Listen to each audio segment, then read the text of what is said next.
Everyone thinks giving birth is a sacred moment, a burst of joy. But what if the only person you're relying on turns their back on you? This isn't a story about a normal birth. This is the journey I, a mother, went through, filled with tears, loneliness, and a pain I never want to relive. My husband forced a home birth on me. Even though I didn't agree, I found out I was pregnant with our first daughter on a warm, sunny day in April. I still remember that pure happiness when the pregnancy test showed 2 red lines. Something in me changed forever. I was no longer just a woman. I was going to be a mother. My husband, back then, hugged me tightly and said, "We're going to do this the most natural way possible. I want you to give birth at home." I smiled, thinking he was just excited. I didn't protest, only said, "It's still early. I'll look into it more later." I was only 6 weeks pregnant. Everything was so new, and I didn't want to argue without having all the facts. But for him, it was different. He started his persuasion campaign almost immediately. From a suggestion to subtle pressure, every night after dinner, he would open YouTube and play home birth videos, all idealized scenes. A mother soaking in a tub, soft meditation music, candlelight glowing, surrounded by loved ones. No machines, no cold surgical lights. See, they look happier than ever. Our baby deserves a gentle start like that. His eyes were full of belief, but what I felt was invisible pressure. Not once did he ask, "How do you feel?" "Are you worried?"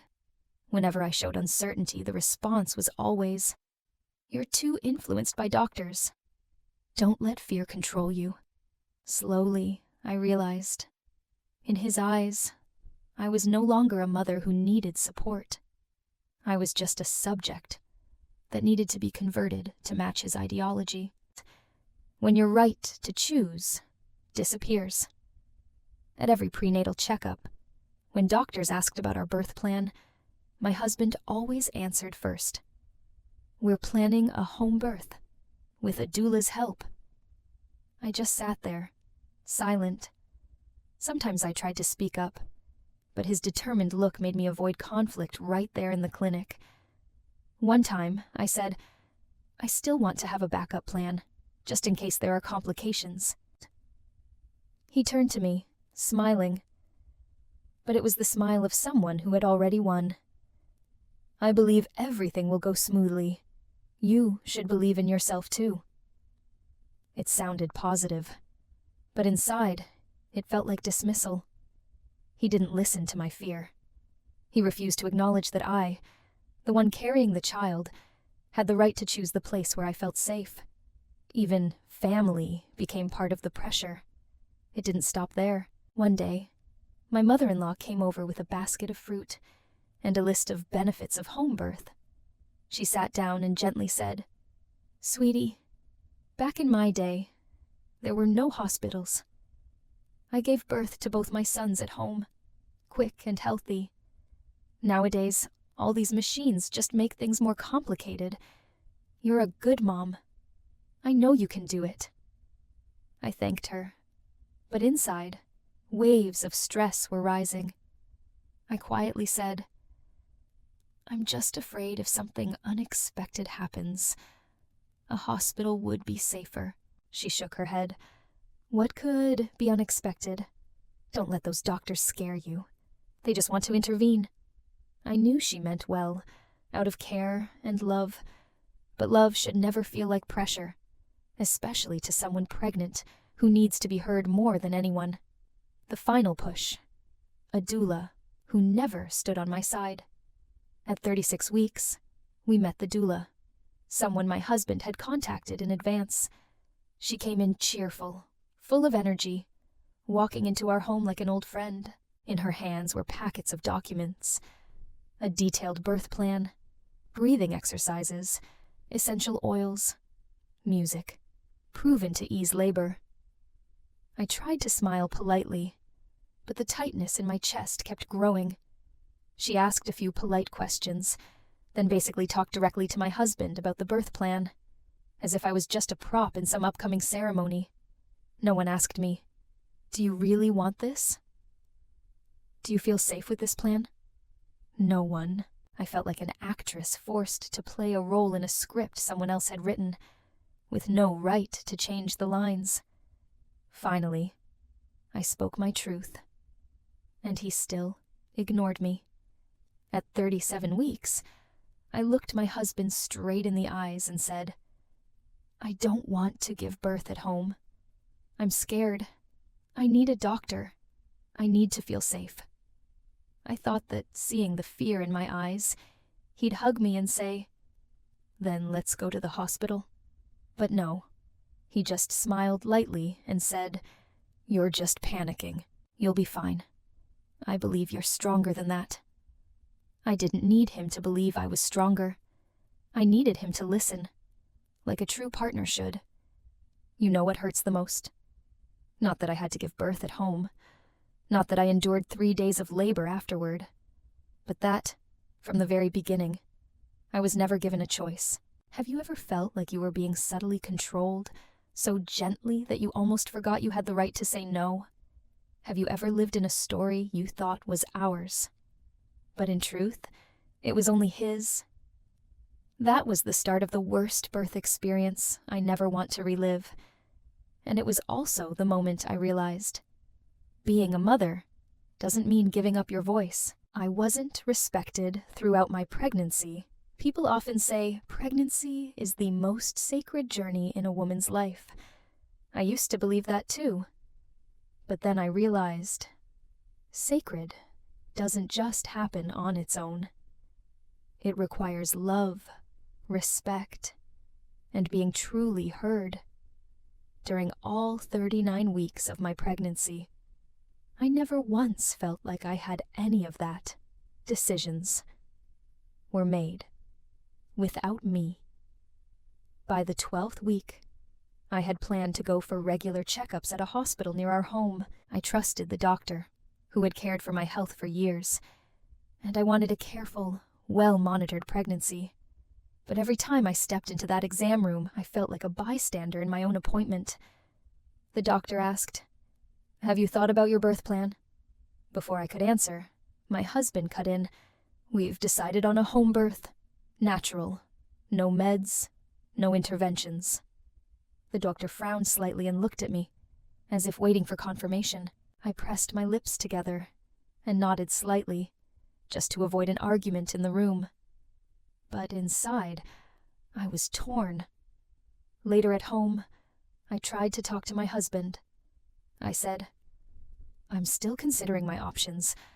I haven't made a final tidya. Can we just say we're still exploring?" He looked at me, frowning. "You don't trust me? I've done all the research. You should believe in me," said "believe in me," the phrase that silenced me. From that point on, anytime I had a different opinion, he used love as a way to quiet me down. "I just want what's best for you and the baby. Don't let those doctors scare you. You're being too sensitive, you're imagining things." I started to doubt my own feelings. Have you ever felt like you needed permission just to worry about your own body?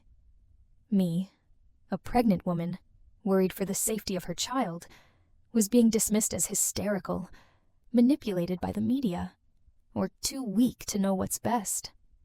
No one asked me, "What do you want?" The closer it got to my due date, the more anxious I became. I read books, studied stories of complications, took careful notes about danger signs, but every time I tried to talk to my husband, he brushed me off. "Why read all that negative stuff? So many people give birth at home. Don't you see millions have done it?" I'm not denying that many women have safe home births, but I have the right to choose what makes me feel safe. This isn't about whether home birth is good or bad. It's about the fact that I never got to choose. The word doula sounded supportive, but only made me feel more alone. When we met our doula, I still held onto a sliver of hope that maybe, at least, she, as a woman, would understand how I felt. But I was wrong. She came in glowing, full of positive energy. She spoke about welcoming your baby with light, about a mother's instinct, and trusting your body. It all sounded beautiful until I tried to chime in. I'm still really anxious about a home birth. What if something goes wrong? She smiled gently, patting me on the shoulder like I was a child. You're just overthinking. Once labor begins, everything will flow naturally. Trust me, your body knows what to do. I was stunned. Not a single person said, "You have a right to be worried. You're allowed to choose what makes you feel safe." No, all I got was just trust. Do as you're told. Don't argue. I became a bystander in my own pregnancy. Every time we talked about the birth plan, I felt like a spectator, not a participant.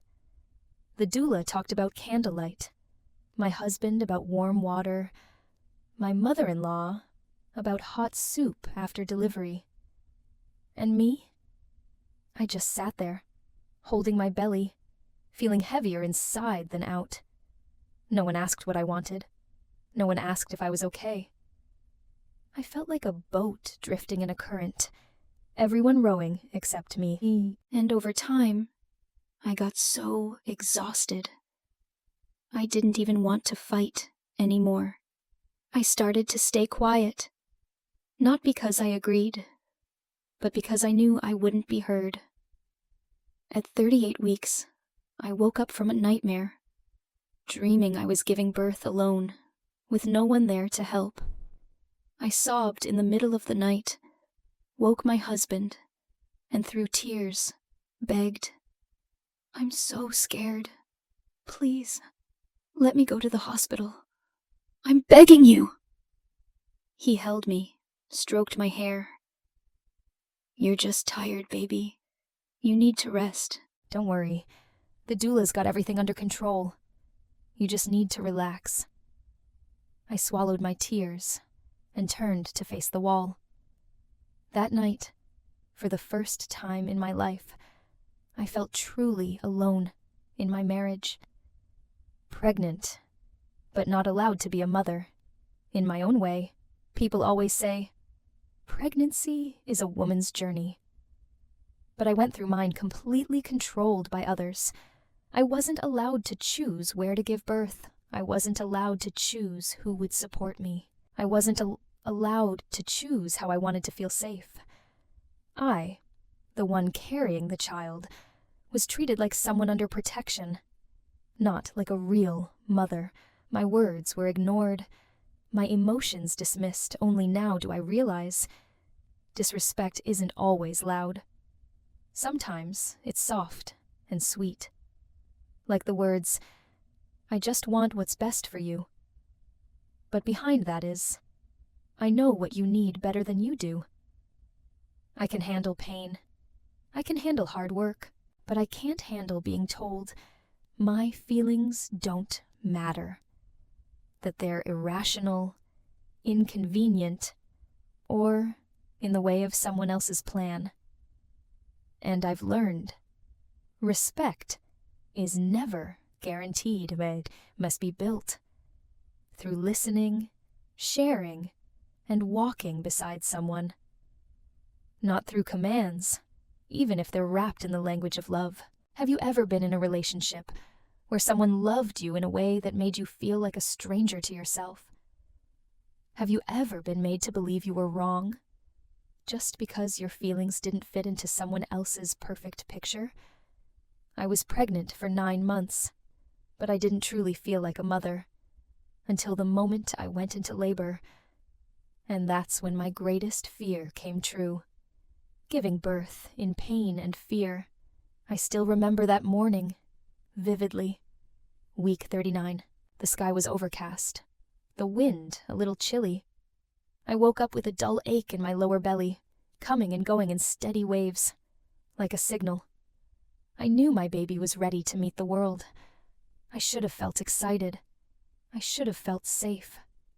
I had waited 9 months for this moment, but I didn't. I felt terrified, not of giving birth itself, but because I knew I wouldn't be allowed to go to the one place where I felt safe. Please, take me to the hospital. Around 9 a.m., and the contractions grew stronger and more frequent. I called my husband, trying to speak clearly through the pain. I think the baby's coming. Please, take me to the hospital. He looked at me, calm, unnaturally calm. I'll call the doula. Just breathe. We're ready for this. I grabbed his hand, tears welling up. No, I don't want to be at home. I need to see a doctor. I'm scared something will go wrong.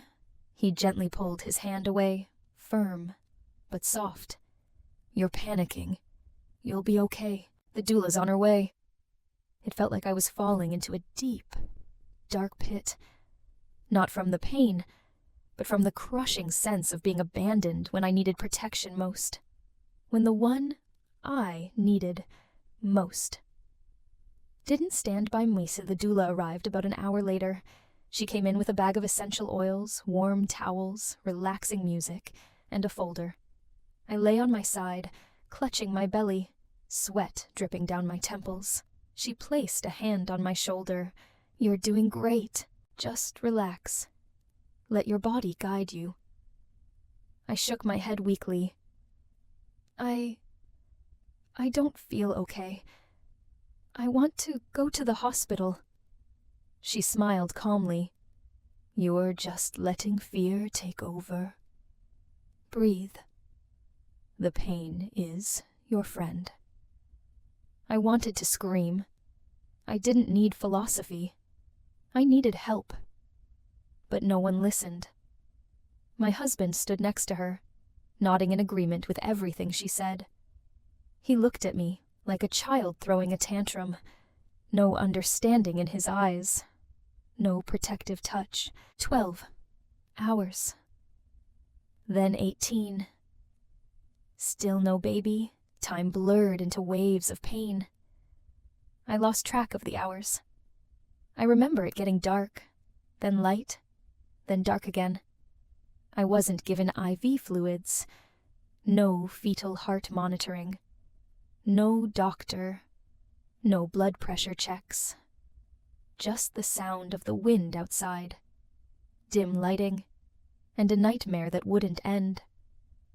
Every time I groaned in agony, the doula said, "Don't resist the pain.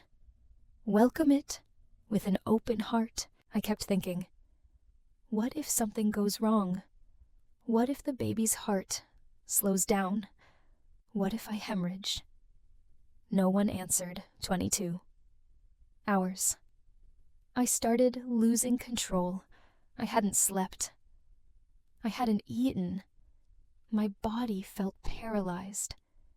The pain peaked. I felt like every muscle in me was tearing apart. I cried.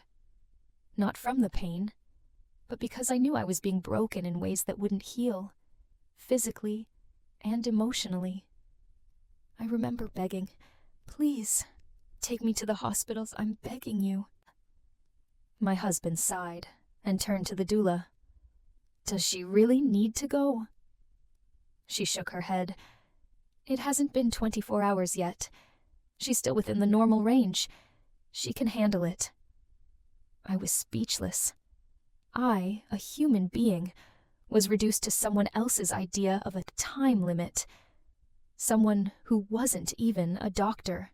I felt nothing anymore. By the time I began to push, I felt nothing. Not because the pain had gone, but because I had gone emotionally numb.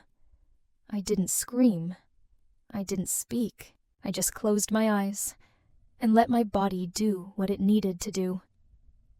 I don't even remember the exact moment my baby was born. I just remember not wanting to hold him right away. I just wanted to lie there and cry, not out of joy, but because I was alive. And maybe so was he. A deep sense of betrayal. Right after giving birth, I didn't feel like I'd done something incredible.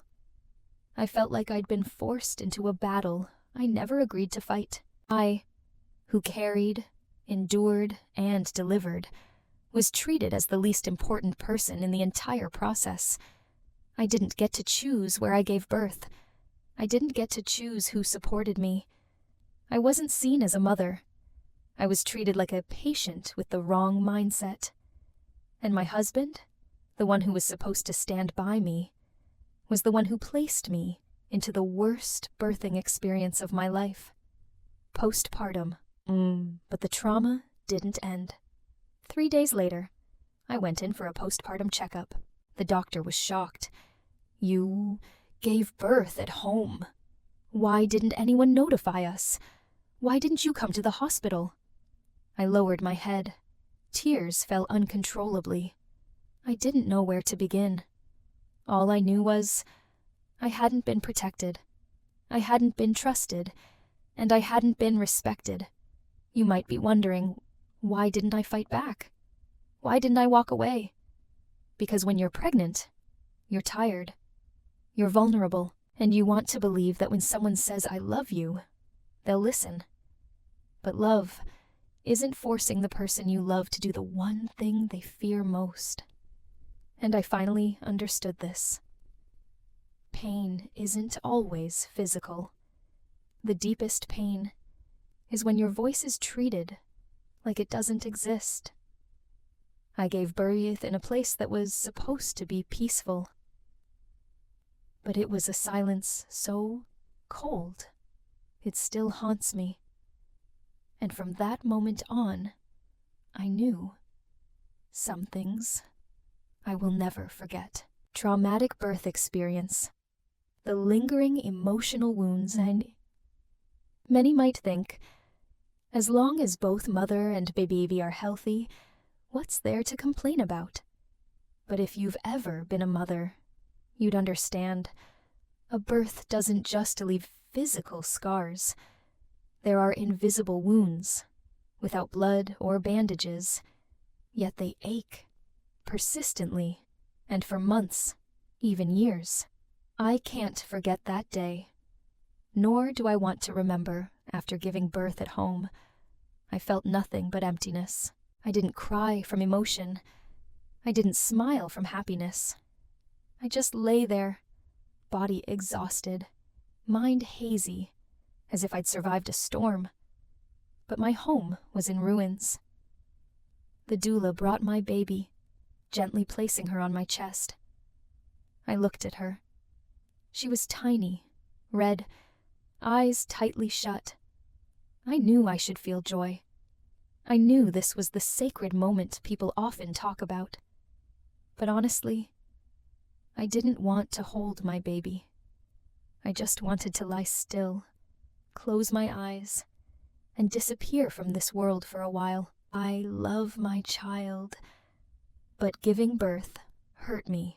It sounds contradictory, doesn't it? But I believe mothers who've experienced isolated births will understand this feeling. I love my daughter with all my heart, but I don't love the moment she was born. I don't recall her birthday with excitement, but with a deep internal scar. A moment when I was stripped of choice, safety, and the right to embrace my child in happiness, instead of merely sighing in relief for surviving. Postpartum depression. The unspoken struggle. The first week after birth passed like a shadow. I still breastfed. I still woke up at night to change diapers.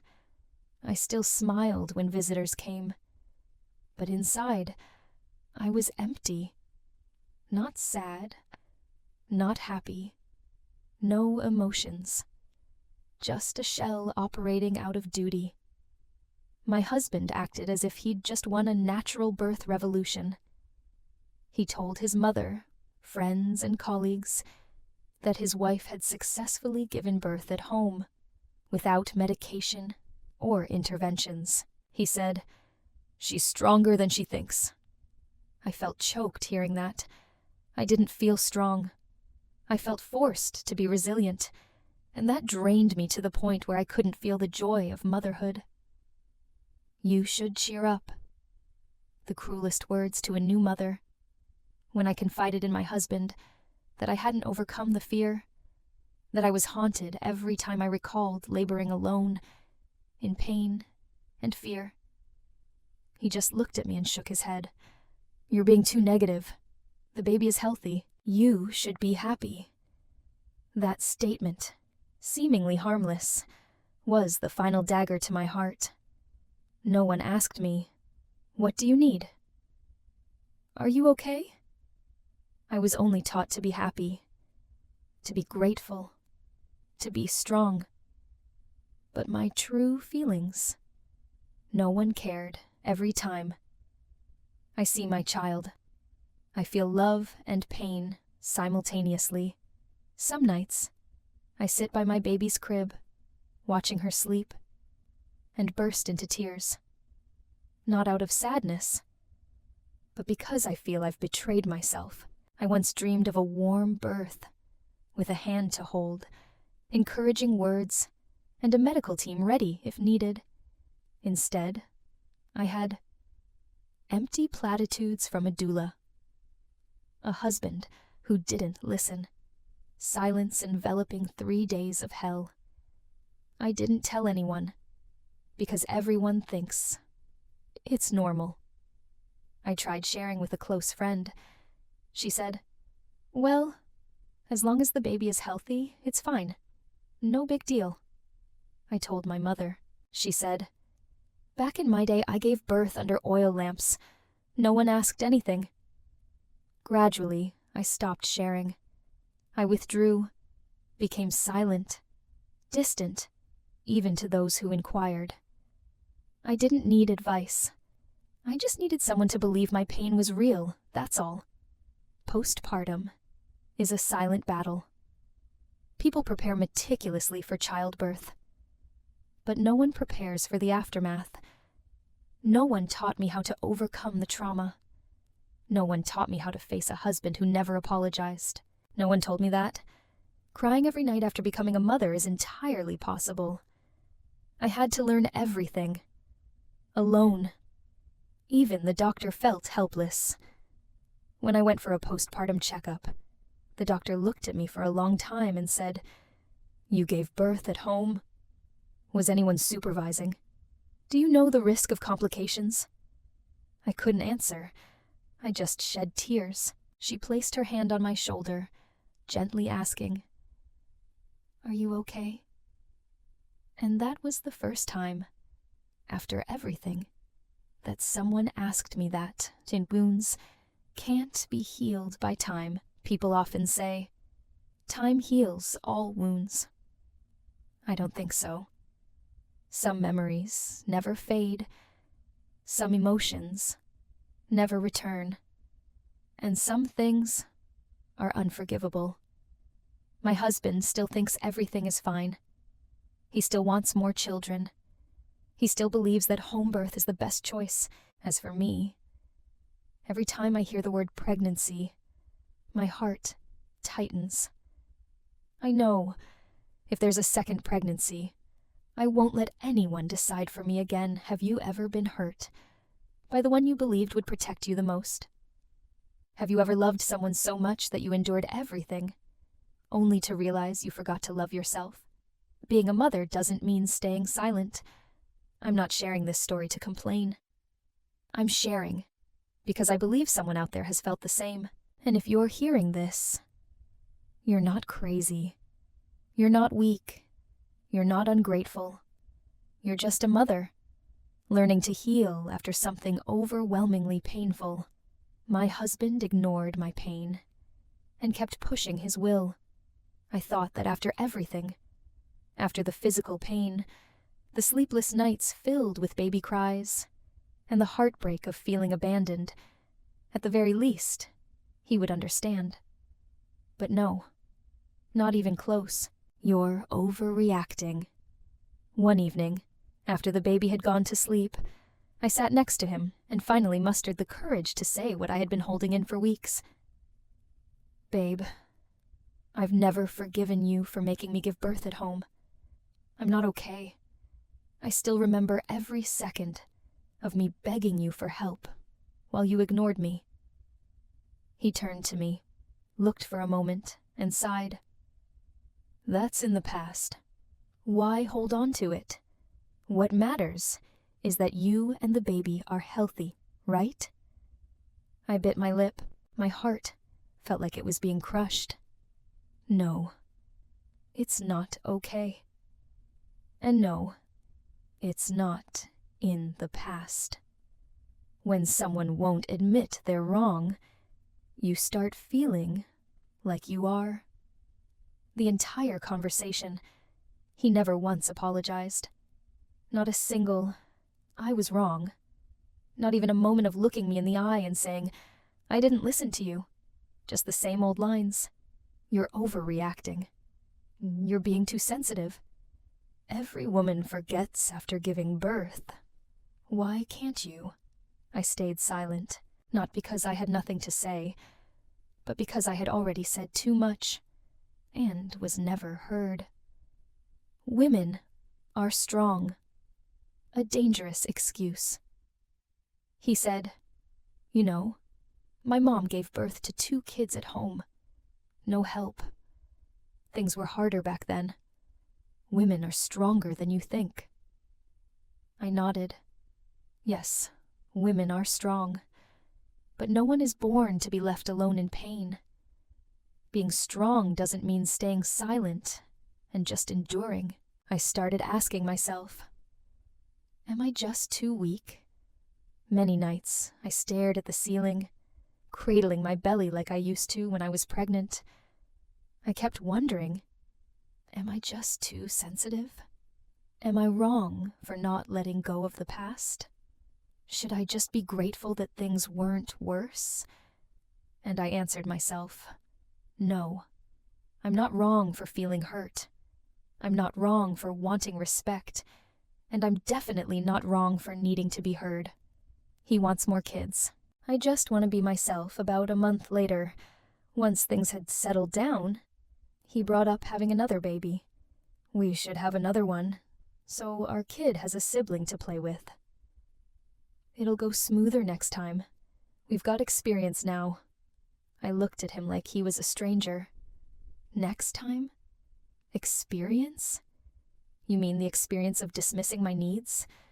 Of ignoring me while I begged for help? I said nothing. But in my heart, I had my answer. I will never let that happen again. Next time, I'm giving birth at a hospital. I said it one Monday morning, while he was getting ready for work. He turned around, smiled slightly. Okay, we'll talk about it later. Just stay calm. I replied, with no hesitation. There's nothing to discuss. I'm telling you so you know. I will give birth at a hospital, even if I have to go alone. He didn't say anything, but the look in his eyes said it all. He never thought I'd have a voice this firm. I don't need an apology. I just want to be seen as a person. I'm not sharing this story to get sympathy. I'm sharing it because I know there are others like me, whose voices were stolen during one of the most sacred journeys of their lives. What I've learned is this. No one has the right to decide what's best for you if that choice leaves you scared and broken. I've learned to listen to myself, and most importantly, I've learned to protect myself, even when the person I loved the most didn't. Being a mother doesn't mean giving up your voice. People often say, motherhood means sacrifice. I don't disagree. But the biggest sacrifice should never be your own voice. Being a mother means teaching your child how to love, So the mother should be loved too. Being a mother means nurturing life. So the mother deserves to live fully, with her emotions and her truth. A lesson I paid for, with tears, if you're hearing this and you've ever felt ignored, dismissed, or told you were too sensitive. Please remember, you're not alone. You are not wrong. You deserve to be respected, and sometimes love just isn't enough if it doesn't come with listening and empathy. Have you ever asked yourself how a man can love you, live with you, have a child with you, and still not understand that you are a human being with real feelings, real fears, and the right to be treated fairly? Are you ready to speak up? So that next time no one dares to say you'll get over it, like your pain was just a passing drizzle. In the end, I'm not weak. I've just been silent too long. I don't want to be called a warrior, hero, or supermom. I just want to be called by my name. I want to be asked, "Are you okay?" I want to be told, "You have the right to choose." And I want to leave this message for any woman out there listening. If you feel unheard, don't stay silent. If you feel pressured, don't be afraid to say no. And if you're carrying an invisible wound, you have every right to heal it, in your own way.